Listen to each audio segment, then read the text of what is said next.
Hey YouTube, Andrew from Snakeworks. Making a video today talking about the top 3 things that I regret as a snake breeder and I wish that I knew before I started. Number 1, all the money I spent in here. Now, I'm happy I did that, but it was a lot of money over the past 10 to 15 years of snake keeping.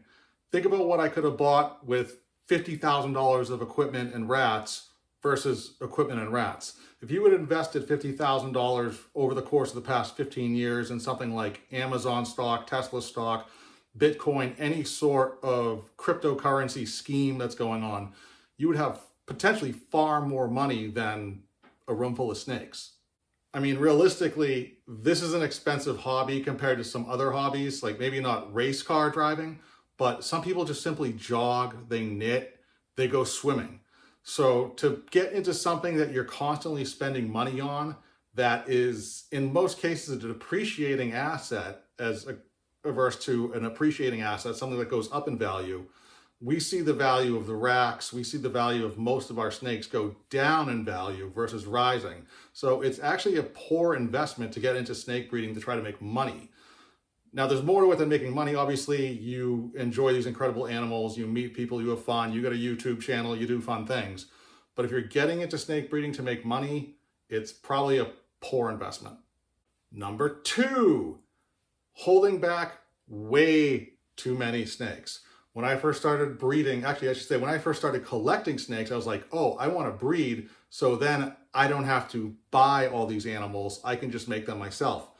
The problem with that is the more you hold back, the more you have to spend on caging, the more you spend on food, the more time you spend in the snake room, the more money on electricity.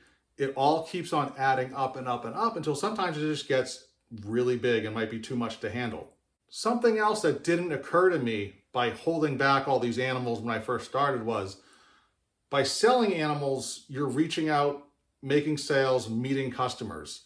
Holding everything back, you're not really meeting anybody, or you're not making the sales, you're not getting the word of mouth out there that customers all around are saying like, oh, so-and-so, I bought the snake from, he has great animals, go check him out.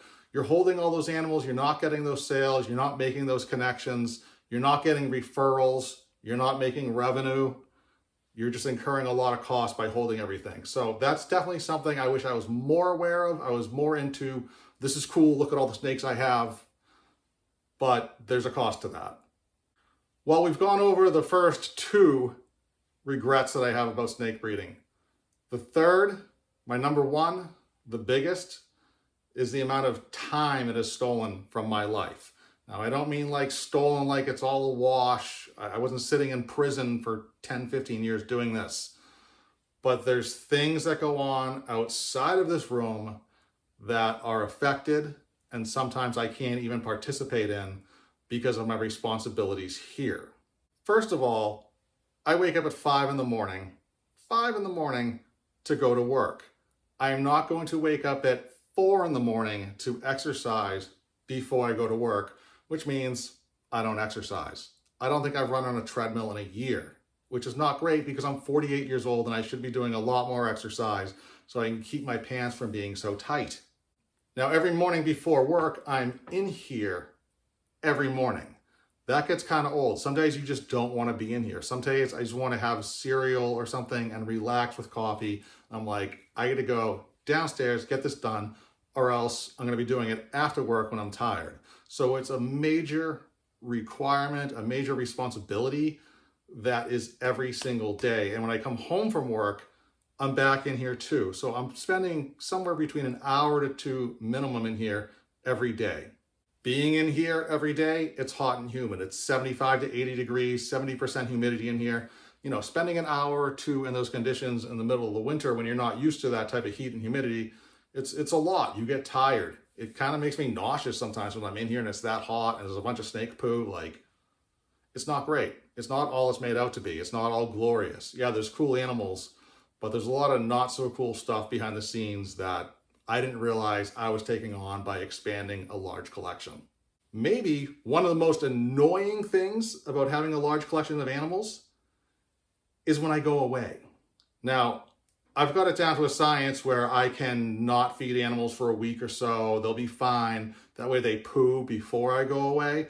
so they're not pooing while I'm away. But then I'm wondering the whole time, like, I have all this electricity going on in here, all the heat. Are the snakes okay? Like, it's just kind of, it's always in the back of my mind when I'm on vacation somewhere, like, is everything okay? Is my house on fire?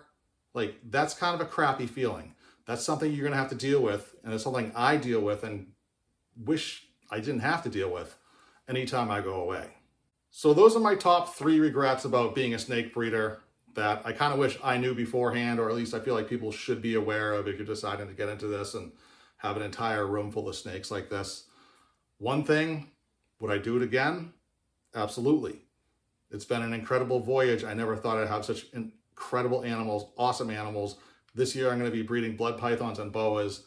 It's a continuing journey. It's exciting and I love it. I wouldn't trade it for anything.